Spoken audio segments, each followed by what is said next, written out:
Fun fact, I got this jersey at a Marshall's in Seattle, like multiple years ago. And it was quite interesting because it was on sale for like $20 US. I mean, a few years ago, it wasn't as bad as it is now. And it was one of many Alberta hockey jerseys that just happened to have existed there. This was before the Seattle Kraken were even a team. This was like a long time ago. And there were a bunch of Calgary jerseys, Army Calgary jerseys, normal Oilers home and away jerseys, the bright orange ones with the dark blue. And I settled on this one because I was like, hey, you don't really see an Alberta jersey in Seattle every day, so why not pick it up for $20? And now it's still in the collection, and that's exactly why we are busting it out here today. Because as I said in the last video, I wanted to continue talking about Vancouver Canucks trade ideas, because these are just not going to go away. And I'll admit, it is a little bit premature. I could be making a big mistake by making this video, because the guy in question maybe could get traded by the time this video is uploaded and published and public on YouTube. So at that point, if it does happen, then hey, we'll make another video commentary talking about it. But for now, let's talk about our favorite, newest Vancouver Canuck forward, Evander Kane. Hell yeah, I know y'all had a positive reaction to that one, eh? Yeah, I'm tired. Being a Canucks fan is hard. But Evander Kane was a pretty notorious Vancouver Canucks pickup in the offseason, because the Vancouver Canucks essentially traded away Vasily Podkolzin for this guy. They traded Pods for a fourth, and then they traded that fourth back to Edmonton for Evander Kane, a guy who, at this point in time, is making $5.125 million a year in a contract season at 34 years old. Now, we all understand the warts and history that Evander Kane comes with. He had a lot of controversy on and off the ice over the past few years. I will say, this will remain a constant in my analysis of Evander Kane, is the fact that he actually did fix himself up in a very positive way in Edmonton. His time with the Oilers was seen as nothing really but a positive, with the exception of the injury troubles. This guy was helping out in the community. This guy was a very beloved face in that organization's fan base, and I think Oilers fans really gave Evander Kane a level of love and support that he never really received in other NHL markets, either in Buffalo or in San Jose, due to various off-ice issues and problems with, let's just say, his on-ice consistency. Now, the on-ice consistency issues weren't that bad in Edmonton. I think they actually were a lot worse in previous organizations, but they've seemed to have come back in Vancouver. And if we head over to the profile, you'll see exactly what I'm talking about here.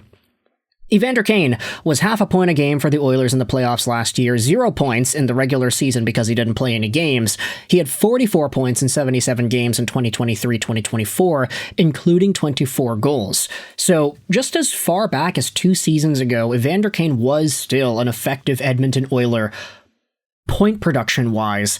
And a lot of Oilers fans admired the agitative qualities, the bite that he played with, the drive. You can say that a lot of that is missing in Edmonton right now too. But Evander Kane in Vancouver has 36 penalty minutes in 23 games. He's got 11 points. He's on pace for about 40 points and 11 goals, which admittedly is not terrible. Like, that number being on pace for 40 points in a full 82-game NHL season is not bad. Until you realize that Evander Kane gets played every minute of every gosh darn game. He gets 20-plus minute games pretty regularly. Now, lately, it doesn't seem to have actually happened that way, but he's had a few 19-minute games in a row. He has been one of the most played Vancouver Canucks forwards in the top 6. And when you combine this with the complete overhaul of offensive zone penalties and plays that die on his stick, this is where you really start to see Vancouver Canucks fans turn on Evander Kane, a guy that really needed to get off to a good start in order to get that fanfare, and quite frankly, a guy who didn't really come as advertised. He was advertised to potentially being an enforcer who could step up for guys like Elias Pettersson and Quinn Hughes, but unfortunately, it doesn't really seem like he's done that as much as he probably should have up to this point in the year. And now, as a pending UFA, he's included on a bunch of trade lists, and we're talking about him potentially getting shipped out, and we are expanding more so on a particular hit talked about by Rick Dhaliwal. Let's go out there and take a look at this over here. Dhaliwal was brought onto Real Kipper and Bourne yesterday, one of the main Sportsnet broadcasts in Toronto, and he went out there and said this about Vancouver and Evander Kane. He drives the fan base here nuts with the penalties. He's one of the guys that when the Canucks sent out the memo last night, he's one of the guys that's going to get moved. There's no question. He's got 6 goals in his last 40 to 50 games.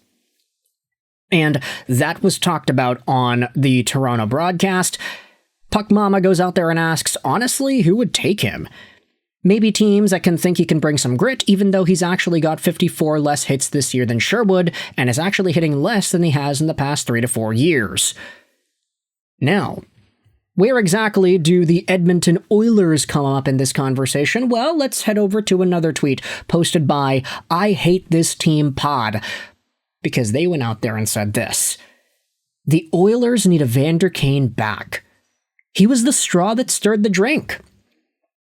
And this was posted yesterday during the Oilers' total demolition at the hands of the Dallas Stars. In the midst of that hockey contest, you saw folks going out there and saying things like this, hey, they need to get Evander Kane back. This guy can provide some life into this franchise. He can get the energy up, and he brings intangibles that the Oilers could use. And then if you go out there and read the comments, hey, take him please, we'll retain 50% for future considerations. They can have him back. If I'm the Canucks, I'd rather have the fourth it cost to acquire him. My gosh, you can take Evander Kane for free. We'll throw in a bag of pucks. He's terrible. Take him, bro. He hates it here. To Canucks fans, he's the stick that keeps getting into opponents' faces. And yeah, don't tell K'Andre Miller you went out there and said that, because that's absolutely the case. Evander Kane has been one of the more careless and just inefficient offensive contributors to the Vancouver Canucks this season. He's played so subpar compared to what a lot of us, myself included, thought he would be able to bring. I was looking at it super optimistically too, and I think I'm guilty of doing this for a lot of Vancouver Canucks players, especially this season, where it's like, yeah, no, Demko is a Vezina caliber guy. As long as he's in, he's good. Filipino has speed and he'll excel under an Adam Foote system. As long as he's in, he's good. Evander Kane, he missed out on the whole season last year, but he was half a point a game in the playoffs, and to be fair, he's half a point a game in the Vancouver Canucks season now, but that's because he plays more than any other forward. I look at this and I say, damn, like, everything that should have gone well for Vancouver, if you look at the best case scenario for this hockey team, it just didn't. Evander Kane's taken too many penalties. He's not standing up for the guys that he needs to. He's looking ineffective out there. He doesn't make good passes. He has the play die on his stick more often than not. He is just careless with the puck and with his stick. Elias Pettersson's looking amazing, but the rest of the team can't follow suit because there's nobody else that is near his caliber on forward that can step up. You don't have somebody like a JT Miller anymore, or a Bo Horvat. I mean, Quinn Hughes is about to leave. We're all talking about these narratives around Vancouver, and now it's like, yeah, no, these top-tier forwards that the team had once upon a time, they now got shelled out for defense. Okay, that's fine. Hronik and Marcus Petey, no disrespect to them, but the defensive systems are a total mess, which is ridiculous when you think about it. Like, yeah, no, Adam Foote was a really good player and a good defenseman when he was a National Hockey League player. Now as a coach, I mean, he wasn't a good WHL coach. Now he's an NHL coach for the first time. He's not looking too good there. I get it, he was dealt a bad hand with injuries, but man, the systems suck. And man, the Canucks are not playing well. And maybe they'll go out there and actually show up today. Who knows? They have a road trip. They're going over to Cali. Maybe things actually look good today. And we come back later at night talking all this positive talk about how they played. But for now, seems like the Evander Kane trade talk and the trade update is that, yeah, no, it looks like he's going to be moved inevitably.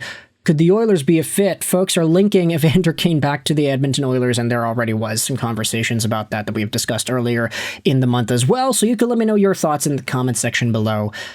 How do you feel about the idea of Mr. Evander Kane getting traded back over to Edmonton? Thoughts in the comment section below. I hope you enjoyed this video. 9. and bye.